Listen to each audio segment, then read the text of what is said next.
Alhamdulillah kita sudah melewati 27 malam.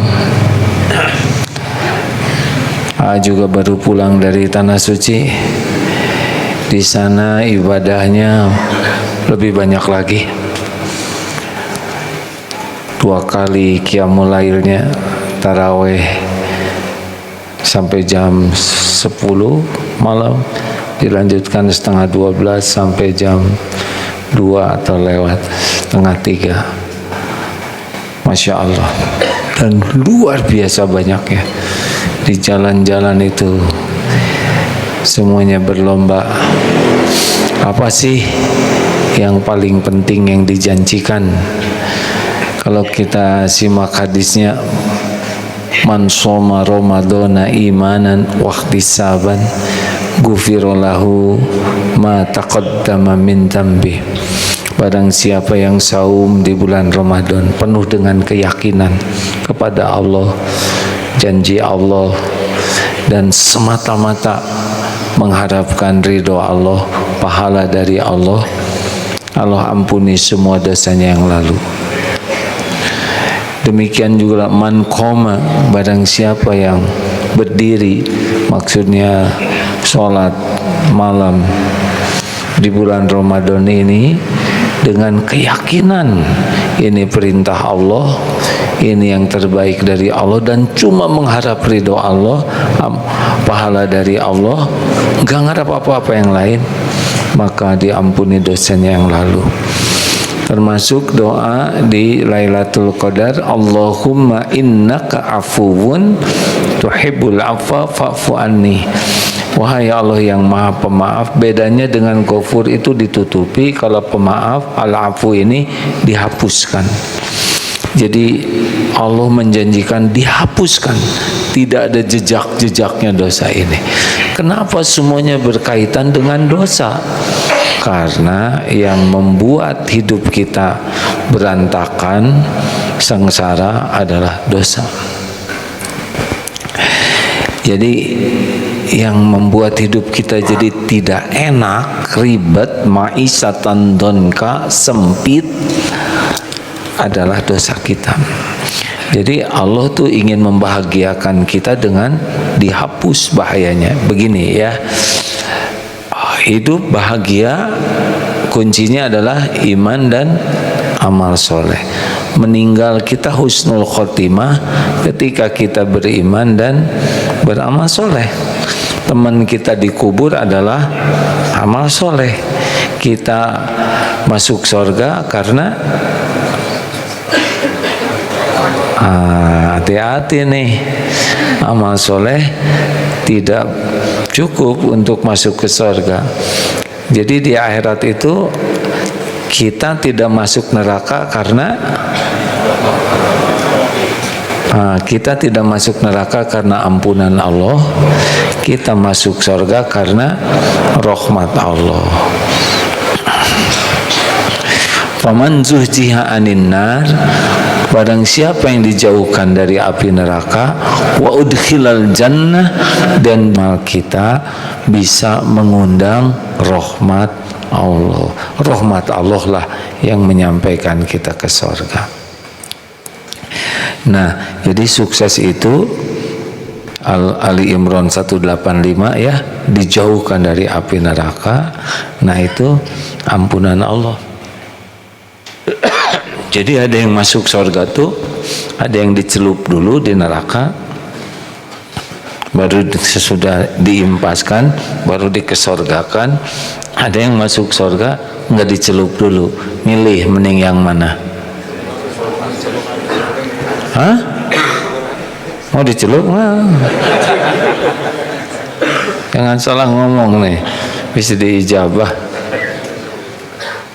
Maka yang paling enak itu masuk surga tanpa hisab, tanpa azab. Bisa masuk surga tanpa hisab? Ada sahabat-sahabat yang bisa masuk surga tanpa hisab. Saya doa minta supaya tidak usah dihisab, repot dihisab itu ya. Repot sekali, banyak hitungannya. Kalau nggak dihisap enak. Ya meminta weh walaupun banyak dosa.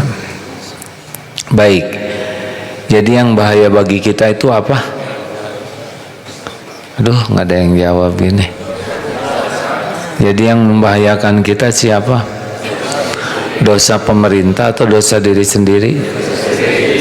Dosa benyamuk setan nyahu atau diri sendiri?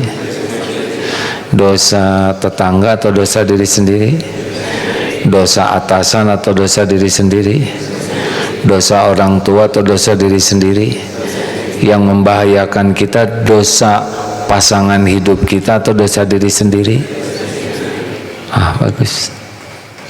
Jadi yang harus kita pikirkan serius, dosa siapa?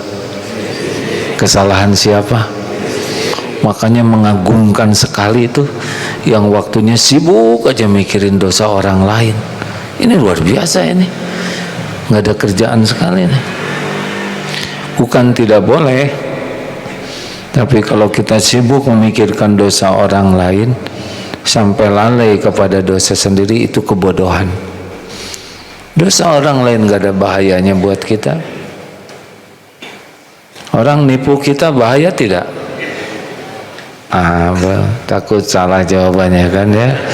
Nyebut tidak bahaya bisa ketipu. Kalau orang nipu ke kita yang pasti binasa dia.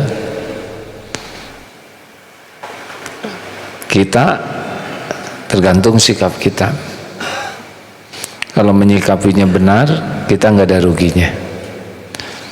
Nah, makanya dalam berumah tangga nih ya, ada orang yang sangat sibuk memikirkan kesalahan istrinya atau suaminya.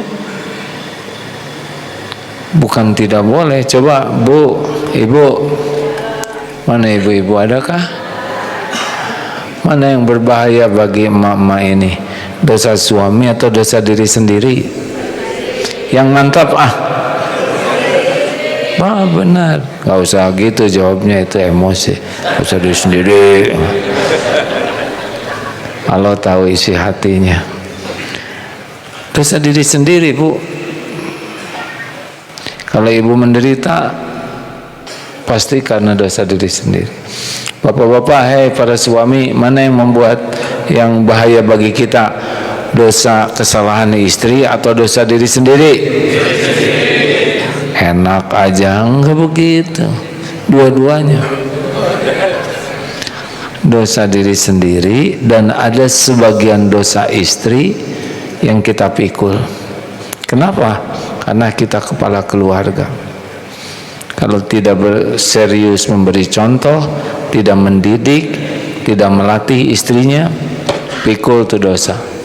Pemimpin. Oh, kalau gitu saya mendingan jadi istri, sok aja. Memang begitu. Baik. Jadi bagaimana caranya supaya kita bisa melihat dosa diri sendiri? Satu, kita harus punya waktu untuk muhasabah diri. Ibu-ibu sering bercermin kan? Nggak jawab juga, nggak apa-apa. Ini Ramadan hadirin. Coba kalau bercermin, lihat ada yang jelek di cermin, yang dipecahkan cerminnya enggak. Memang mengagumkan ibu-ibu tuh, bangun tidur yang pertama dilihat cermin, masih ada katanya. Udah gitu ke toilet, ngaca lagi. Keluar dari toilet, ngaca. Keluar dari rumah, jendela. Sebelum naik kendaraan, spion. Di dalam mobil, di dalam angkot, keluarin dari tasnya. Ngaca lagi. Aneh, nggak bosen? Harusnya bosen dong. Kamu lagi. Yang dicari apa? Yang dicari takut ada yang kurang. Takut lipstiknya ke hidung, takut apa bulu matanya jadi bulu hidung palsu. Nah, dan kalau menemukan kesalahan nggak ada rewel-rewelnya, nggak ada bela diri, yang ada adalah sibuk memperbaiki diri. Betul tidak? Ada ini keren banget. Kalau tidak cuma lihat topeng. Selama ini yang sibuk dievaluasi topeng, casing. Lebih mantap lagi kalau ibu rajin ngaca. Ini kamu yang pengen jadi beda dari sorga, emang pantas.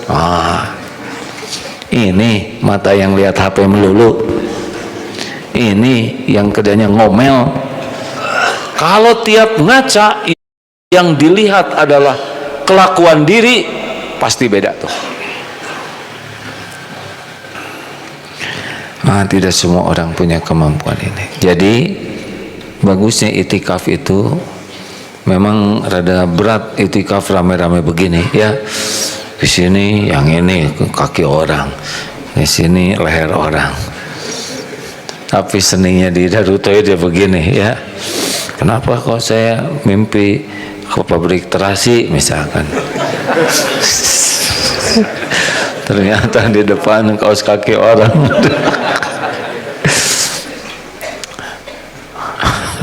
Astagfirullahaladzim. Lanjut. Cobalah tulis ya keburukan diriku.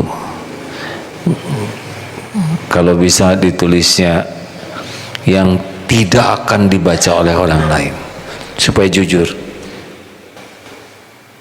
Bekal kaget kita tuh nggak ada apa-apanya. Selama ini orang menghargai kita tuh menghargai casing, bungkus. Tapi kita suka ketipu seakan diri kita itu bungkus. Astagfirullah. Urut aja dari kepala ya. Ini pikiran saya ini ngaco, duniawi melulu, jarang ingat. Turun ke kening, ini sujud tuh nggak pernah benar, nggak pernah ingat Allah. Sujud turun ke mata, astagfirullah, ini mata namanya mata scrolling, terus saja, nggak ada berhentinya. Ya, astagfirullah. Berapa banyak zina mata ini yang tidak halal sering dilihat. Kita biasa aja lihat iklan sampo, padahal itu aurat bagi kita, ya kan? Astagfirullah. Belum lagi sinis ke telinga, hobi dengar yang sia-sia omongan orang. Turun lagi ke mulut, ini dia yang banyak menjerumuskan orang jadi ahli neraka. Sia-sia, pamer, sum'ah, ngejelekin orang, bohong, gibah, fitnah. Di sini nih. Turun lagi lihat tubuh, komplain terus dengan tubuh. Oh, nanti kalau lihat tubuh istighfar juga. Kenapa? Ini tubuh amanah Allah nih. Bukan cuman keluarga amanah, bukan cuman ilmu amanah, tubuh juga amanah. Berapa banyak orang yang tidak memperlakukan tubuh ini dengan baik. Halo? Ada ngobrol dengan orang yang memiliki ilmu agama, yang beliau sesudah dia, Ustadz, kenapa ya subur gitu ya? Saya nggak nyebut gemuk ya. Wah, saya ini nggak ada waktu untuk olahraga. Ustadz, ini tubuh punya hak loh, punya hak di selain makan, minum, istirahat, bersih dan digerakkan. Ngasih makan apa ini? Kita ngasih makan apa aja ke tubuh ini dituntut nanti di akhirat. Keperluan makan kita kan sepertiga makanan, sepertiga air, sepertiga udara. Tidak ada riwayat sampai kenyang bungkang begitu. Dan makan itu hanya untuk menegakkan tubuh supaya kuat ibadah. Istighfar. ragil, raja giling yang selalu mamamah biak. Terus ngagayam, itu zolim loh ke diri. Kasihan kalau kita sering makan ngemil terus, akibatnya insulin kita, pankreas mengeluarkan insulin supaya gula darahnya jadi normal. Ini capek tubuh tuh, harus diistirahatkan. Akibatnya jadi resisten insulinnya. Katanya begitu, saya bukan dokter ya. Saya pengen tahu aja kenapa kok sampai banyak penyakit pada tubuh kita. Secara syariat zolim ke tubuh ini, nggak ada istirahatnya, mengunyah terus, jalan tah diminum, gula terus, baru juga buka langsung gelegek sirup, kolak ya kan, selain korma langsung makan nasi. Itu kan zolim ke tubuh, karena gulanya jadi spike katanya. Masalah tubuh kita tuh harusnya bertahap. Makanya kalau lihat tubuh sendiri itu istighfar. Kita makan tapi nggak pakai ilmu. Jambar roti, ambil, masukin ke sini. Hidung tuh nggak tanggung jawab dengan tubuh kita ya kan? Benar tidak? Itu halu makanan colek, ke sini dah.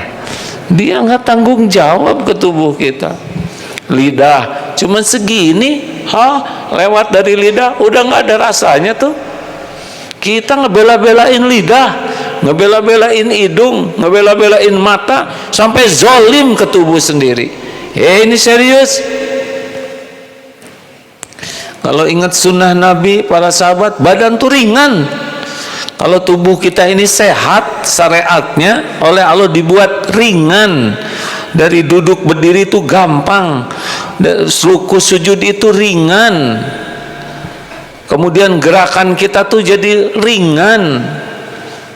Tapi kalau kita segala digiling, nanti radang tubuh ini.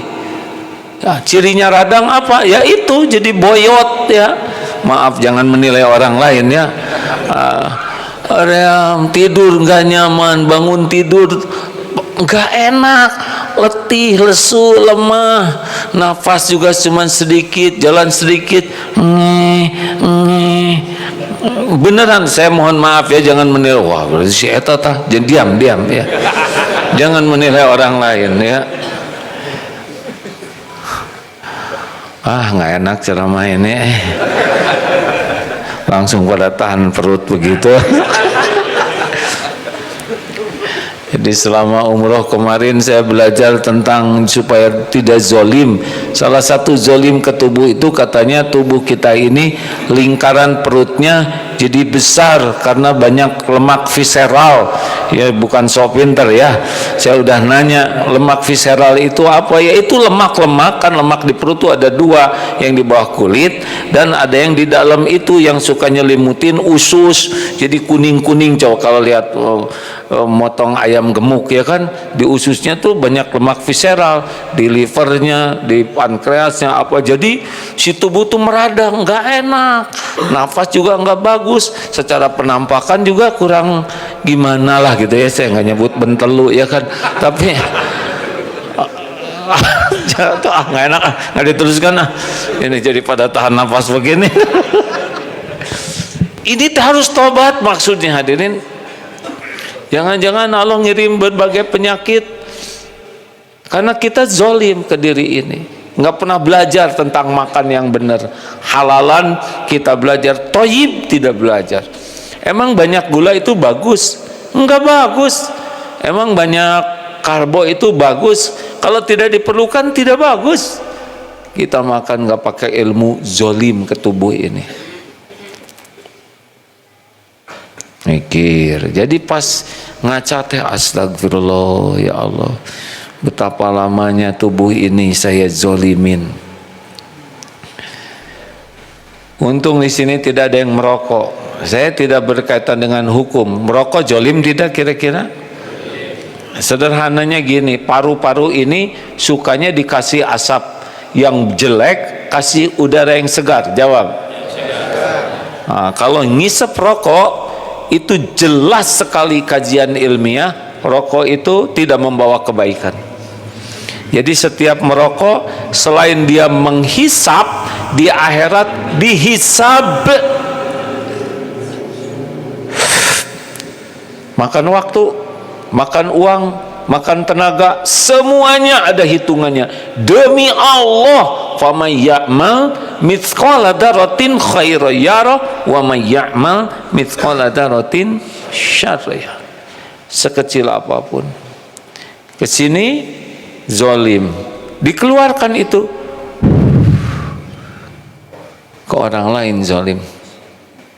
Tidak semua orang ridho kalau kita menghapuskan asap rokok dan orang lain tidak nerima, tidak ridho, tapi dia tidak berani melarang kita dan dia doa, doanya diijabah tuh.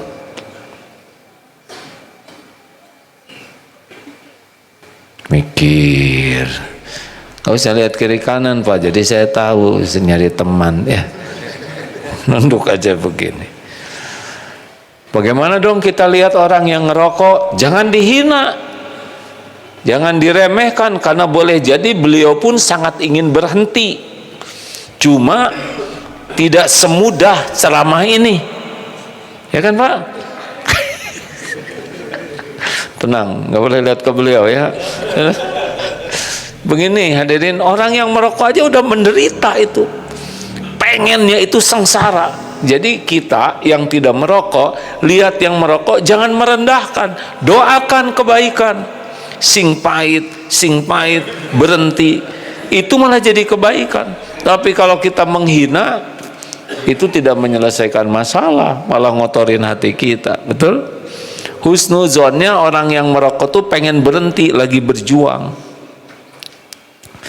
Ada juga yang memang tidak mau berhenti. Kalau rokok itu baik, kalau rokok itu baik, itu bayi yang baru lahir, ya bayi sedot, nggak mau. Atau istrinya, ya ayo Bu, nenek rokok nek. Kalau yakin merokok itu baik, bagikan itu kakek, nenek, bayi, anak-anak kecil, anak-anak sini, oh bagi. Nggak mau perokok tuh, karena tahu itu tidak baik. Kan ada kakek-kakek lagi merokok, ditanya oleh cucunya, kek lagi apa? Lihat sendiri, ngerokok nak, cuk, kek minta dong, nggak boleh. Kenapa kek? Bahaya tahu. Tuh si kakek aneh ya.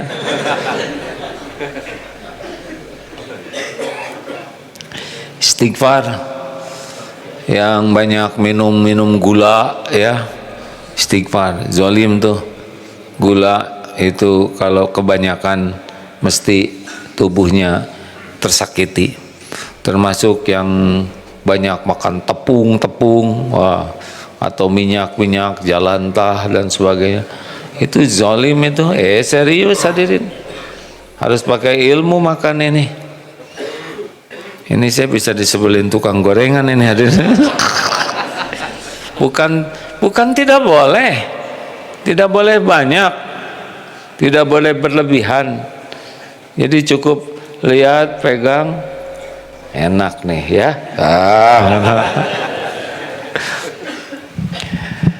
Saya sudah senior, jadi sudah harus lebih hati-hati.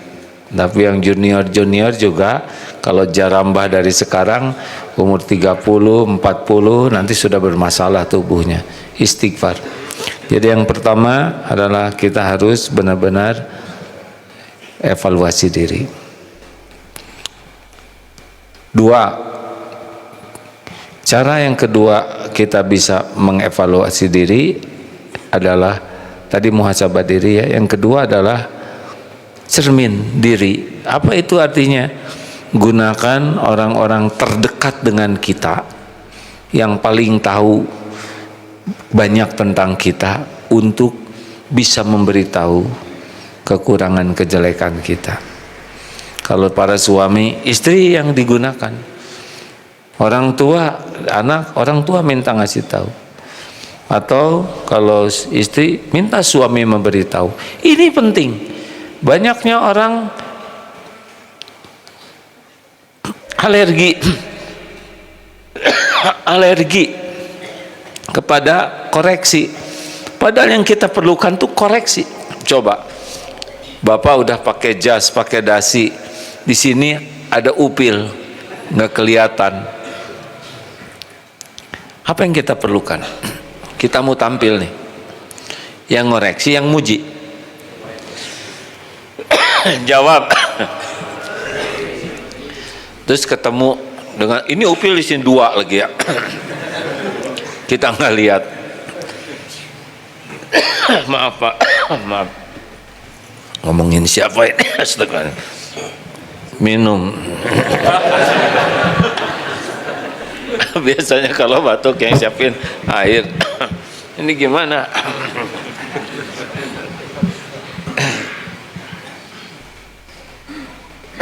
Saya agak jet lag nih, hadirin, jam segini di Mekah jam 1:30 ya. Tapi pas lagi tahajud juga. Jadi kalau kita udah gaya ada upil, yang kita butuhkan pujian atau koreksi yang jujur. Terus mau ngapain kita ketemu?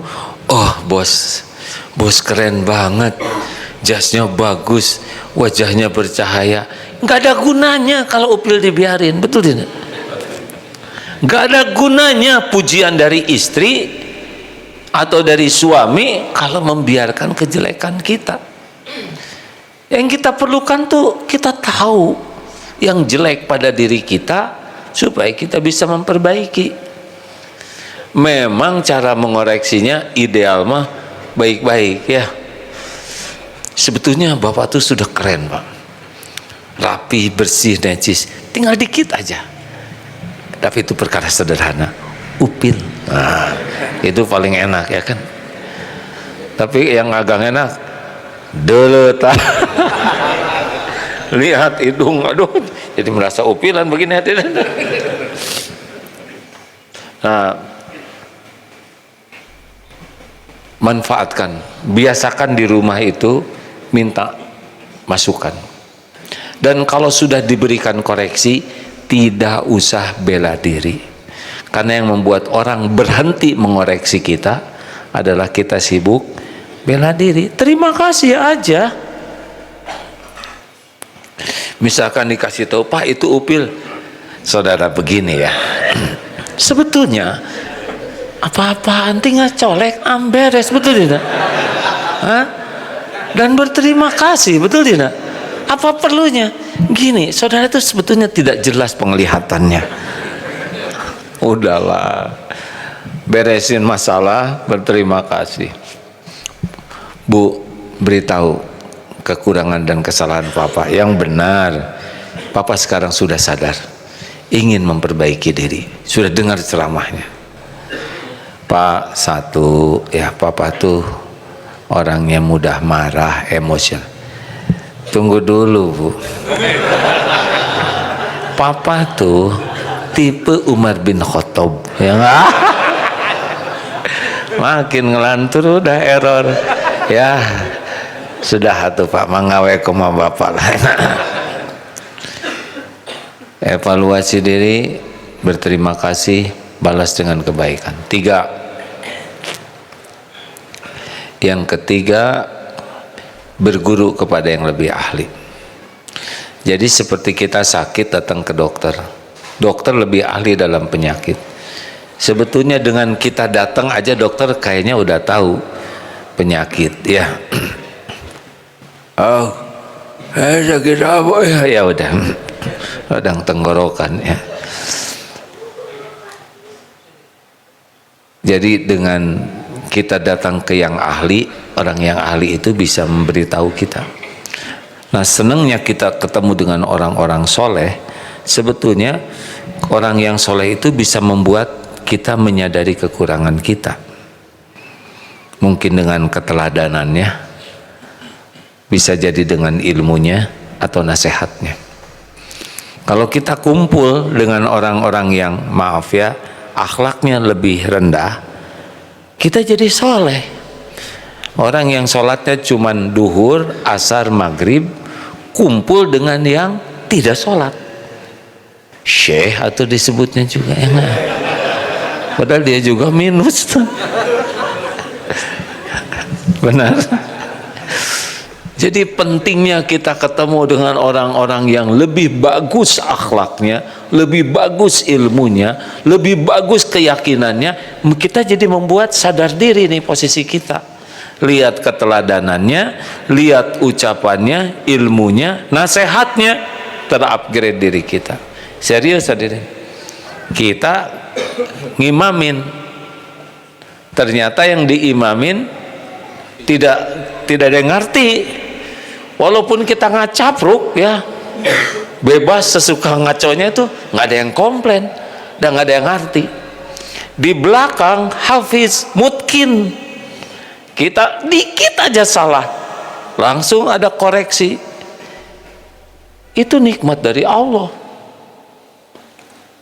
Untungnya kita bergaul dengan orang yang standar akhlaknya, imannya, ilmunya lebih tinggi dari kita, kita akan terupgrade. Bukan tidak boleh banyak teman yang belum bagus, tetapi kita harus punya teman dekat yang bisa membuat kita tahu positioning kita dan tahu apa yang harus kita perbaiki. 4, kita harus manfaatkan orang-orang yang tidak suka ke kita. Bekal ada nih, seksi sebel ini. Akan ada orang yang nggak suka ke kita, dan ini bagian rezeki dari Allah. Karena orang yang tidak suka ke kita itu adalah orang yang dengan penuh perhatian, penuh kesungguhan, penuh pengorbanan, penuh kesetiaan, terus menerus mencari-cari kesalahan kita, dan gratis. Luar biasa ini. Jarang kita menemukan orang sesetia dia. Kita udah tidur, dia masih melek memikirkan kita. Kemana-mana mengirimkan intel cap 2 cula ya, yang terus menyelidiki kekurangan kita. Bahkan dia membeberkannya supaya kita tahu kesalahan kita. Wow, ini mah harusnya kita kirim apa? Parcel. Parcel, bener. Beneran hadirin. Tapi saya juga nggak ngirim, deng. Harusnya kita berterima kasih. Dan nggak bahaya. Orang yang sebel ke kita tuh nggak bahaya. Yang bahaya tuh kita sebel ke dia, ya kan? Kalau kita benci ke orang lain, perasaan kita dia menderita. Enggak. Kita benci ke orang kayak kita pegang bara api. Perasaan kita dia yang kepanasan. Tidak, tangan kita yang kosong. Jadi nggak ada bahayanya orang sebel ke kita. Yang bahaya tuh kita sebel ke orang lain. Ada juga yang berhak disebelin ya, yang Allah tidak suka, kita harus ikut tidak suka. Jadi kalau ada orang-orang yang tidak suka, dengerin aja apa hasil penyelidikannya. Gampang jawabannya mah, perbaiki diri saja. PDLT, perbaiki diri, lakukan yang terbaik. Nggak usah sibuk menjelaskan sama dia. Kalau dia nggak suka ke kita, kita menjelaskan ke dia nggak ngepek, karena emang udah nggak suka ya. Dan perbaiki diri aja. 5, yang kelima, satu apa? Ya, muhasabah diri. 2, bercermin dari orang-orang dekat. 3, berguru atau berkumpul dengan orang-orang yang lebih bagus, lebih ahli. 4, manfaatkan orang-orang yang tidak suka ke kita. Jangan takut ya, tenang aja. Yang kelima, belajarlah dari apa yang terjadi di sekeliling kita. Ini maaf ya, tanpa bermaksud buruk. Ini yang ada di sekeliling ini ilmu semuanya. Ada yang dermawan, ada yang punya makanan 2 juga, kasih ya dua-duanya. Ada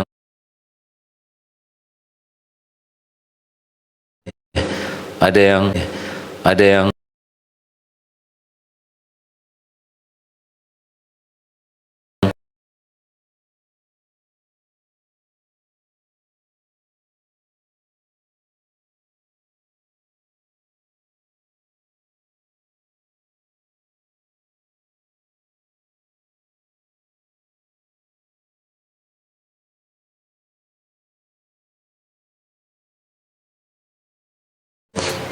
tidak jujur. Oh kayak gitu tidak jujur. Saya gitu enggak ya.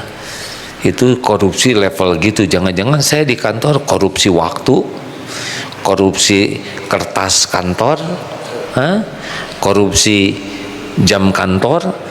Kita lihat korupsi besar-besaran, padahal kita juga maling di kantor. Mungkin kita ngambil apa tuh yang jepitan kertas tuh, ya. Nah itu tidak halal kalau bukan punya kita. Apa bedanya kita dengan yang suka kita sebut-sebut, wah itu korupsi, kita juga kecil-kecilan ada korupsi. Lihat ini, terbuka berzina. Emang dibuka zina, kita emang gak zina juga? Mata zina, pikiran, mulut, apa yang kita lihat, kita dengar, itu jadi pelajaran. Jangan sibuk menilai orang lain, tapi sibuk belajar dari kejadian yang ada. Demikianlah rekan-rekan sekalian.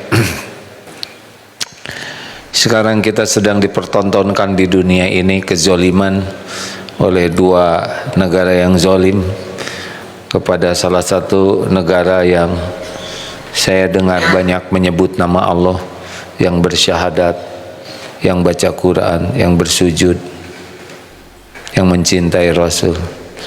Jangan menyamakan ya.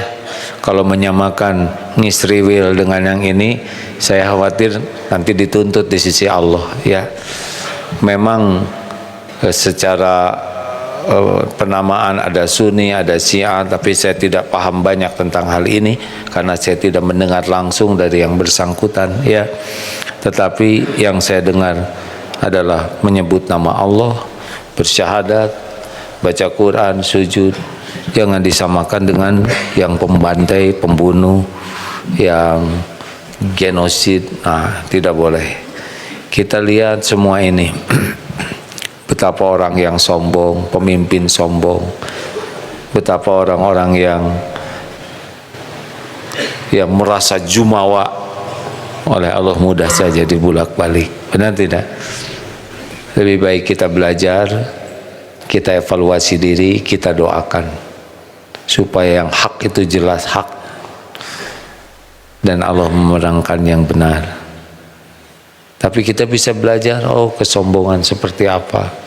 Fir'aun, Abu Jahal, siapa lagi yang sombong-sombong tuh, akhirnya pasti dibinasakan oleh Allah. Semua itu makhluk Allah, termasuk kita. Orang yang mati bukan karena bom, orang mati karena sudah waktunya, hanya lewat bomnya aja. Kita juga mati nanti. Kita doakan semoga orang-orang yang beriman teguh diberikan kekuatan, kemenangan, dan yang zalim itu oleh Allah dicerai-beraikan kemampuannya, ditampakkan yang hak itu hak, yang batil itu batil, yang hak kita bisa menapaki, yang batil kita bisa menjauhi. Amin ya rabbal alamin.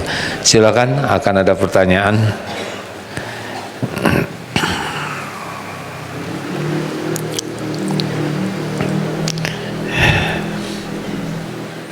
Adakah? Silakan Pak. Assalamualaikum warahmatullahi wabarakatuh. Waalaikumsalam. Saya sudah mencoba untuk muhasabah, tetapi hasilnya justru saya semakin takut karena memang saya merasa dosa-dosa saya sangat banyak gitu. Tapi justru ini menyebabkan saya nelongso. Nelangsa gitu. Kemudian malu sekali kepada Allah, sehingga malah saya justru malah takut itu, malah tidak berani ngomong apa-apa sama Allah gitu. Ini gimana? Semakin gelisah saya justru dengan cara-cara saya mencoba mencari kelemahan diri saya. Terima kasih. Baik. Sebetulnya karunia Allah Pak, kalau Bapak iso nelongso, yo, karena ini dicatat oleh malaikat, astagfirullahaladzim. Enggak semua orang dibukakan oleh Allah hatinya Pak. Tinggal satu tahap lagi, berbaik sangka ke Allah. Allah Maha Pengampun. Nah, kalau kita hanya sibuk dengan dosa, enggak ingat ampunan Allah, kita buruk sangka. Itu yang bikin tomboh nelongso. Yo, oh jangan. No. Kalau ingat dosa, ingat dosa, ingat ampunan Allah lebih luas. Nah, kalau kita enggak ingat ampunan Allah, pasti mentok di sana, dan ini membuat kita tidak berhasil tobat. Minta ampun, Pak, karena ampunan Allah lebih besar, lebih luas daripada dosa kita. Nah, berbaik sangkalah kepada Allah. Allah Maha Pengampun. Tapi kalau Bapak udah bisa buka dosa, itu udah nikmat. Karena sebagian orang itu nggak bisa buka, bahkan tidak merasa berdosa. Ketika ditanya, "Abi harus tobat, dosa saya apa?" Oh, itu apa sekali itu. Karena dia ketutup. Ciri orang yang mau diampuni Allah adalah dibuka hatinya. Nanti melihat dosa besar dulu, takut, aduh saya banyak dosa, ampun ya Allah ampun. Lama-lama dosa sedang juga jadi besar, lama-lama dosa kecil juga jadi besar, ampun ya Allah. Lama-lama dia dosa halus aja jadi besar, minta ampun. Lama-lama tidak istighfar aja, atau istighfar dia aja akan ditobatin. Astagfirullah, saya sudah istighfar tapi kok masih lagi-lagi. Lama-lama tidak beramal juga dia istighfar, Pak. Duh, tadi saya ada orang perlu, kok saya enggak ngasih, padahal saya mampu. Udah bukan dosa lagi, tapi dia tidak beramal. Lama-lama dia istighfar karena dia tidak ingat Allah. Astagfirullah, saya tadi hampir 10 menit lupa kepadamu. Oh, nanti terus begitu, akibatnya istighfar terus. Ya, selanjutnya. Ya, selang-selingnya belakang.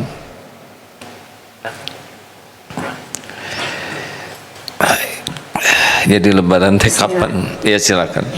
Ya, izin bertanya terkait tadi, kalau ada orang yang menyakiti kita, kita mengupayakan doa atau memberikan kebaikan. Tapi kan kita tadi harus membenci apa yang Allah benci. Jadi terkadang bingung batas kita boleh mendoakan keburukan itu untuk manusia. Apakah misalnya ada yang kafir seperti tadi ya, pemimpin dunia yang zalim itu, atau misalnya kadang kita lihat di sosial media ada yang menghujat, mungkin mohon maaf, pemerintah yang mana aja gitu ya, tapi buruk gitu, didoakan yang buruk-buruk, tapi kan masih muslim gitu. Jadi boleh nggak ya ikut mendoakan keburukan, atau lebih baik doakan kebaikan gitu kalau yang udah jelas muslim? Dan untuk yang kafir tadi, apakah memang boleh didoakan yang buruk-buruk gitu? Mohon penjelasannya, terima kasih. Ini emosi ya.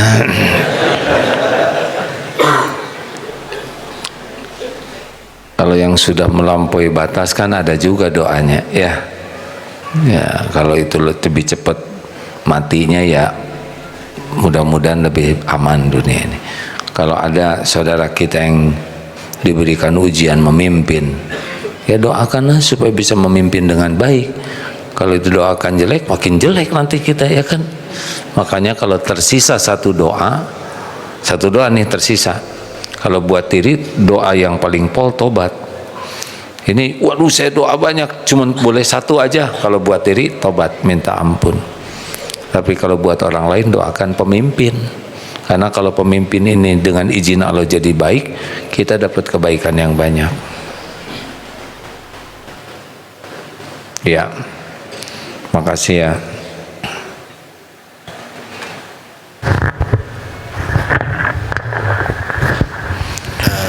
Ya Tat, bertanya terkait pertanyaannya, yaitu bagaimana menemukan atau menganugerahkan tabah yang ikhlas untuk jadi sosok yang bisa diamalkan ke depannya untuk semuanya. Baik, makasih ya. Kalau mendengar orang bertanya, Jangan dibanding-banding, karena yang ceramah ini tiap hari bunyi kayak gini ya.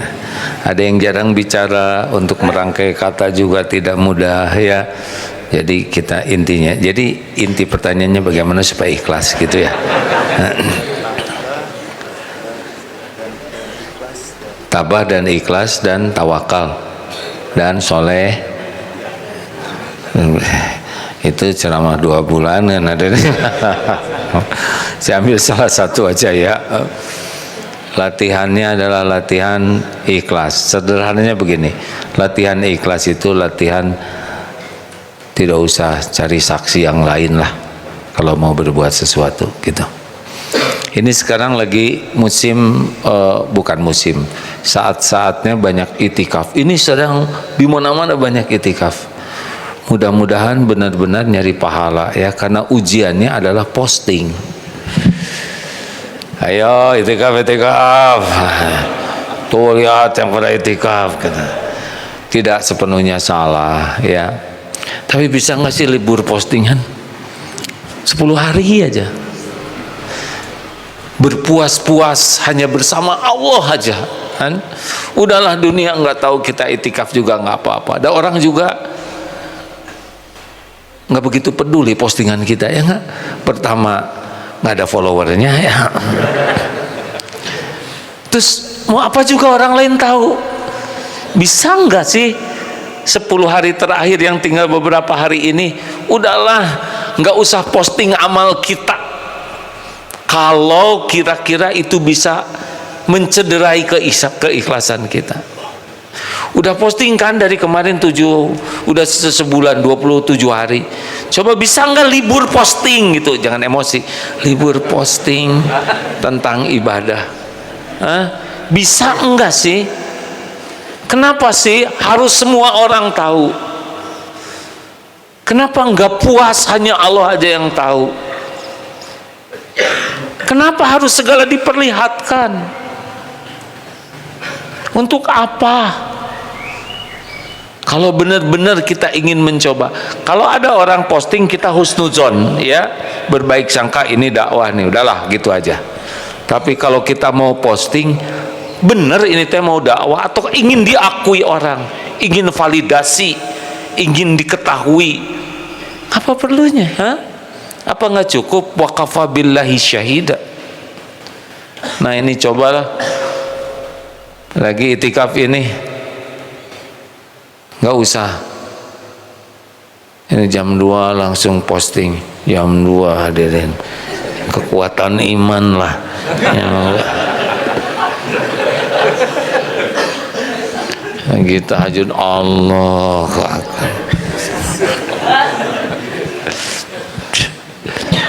malulah ya.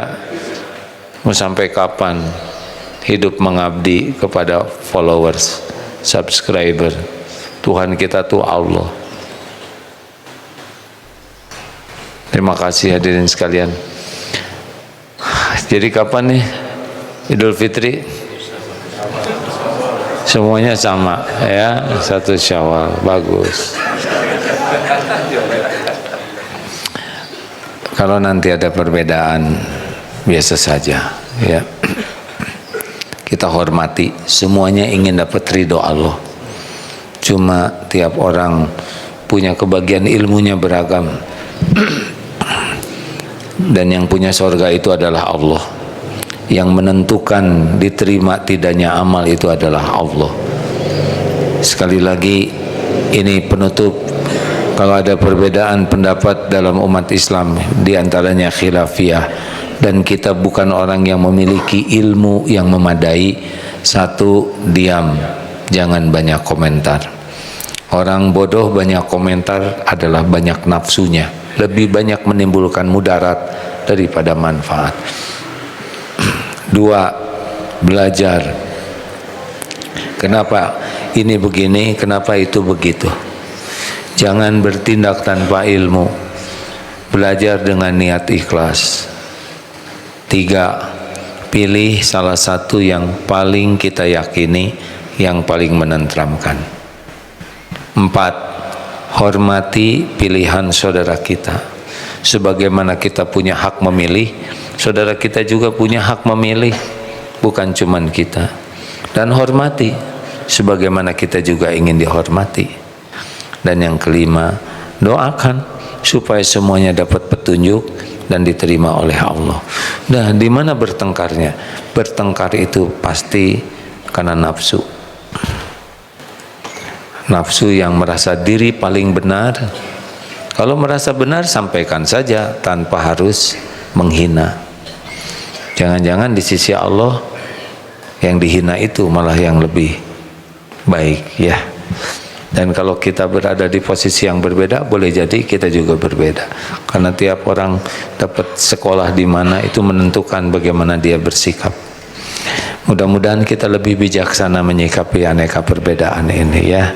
Sekali lagi terima kasih kepada semua jamaah yang menyimak. Masya Allah, semoga Allah menerima semua ibadah kita.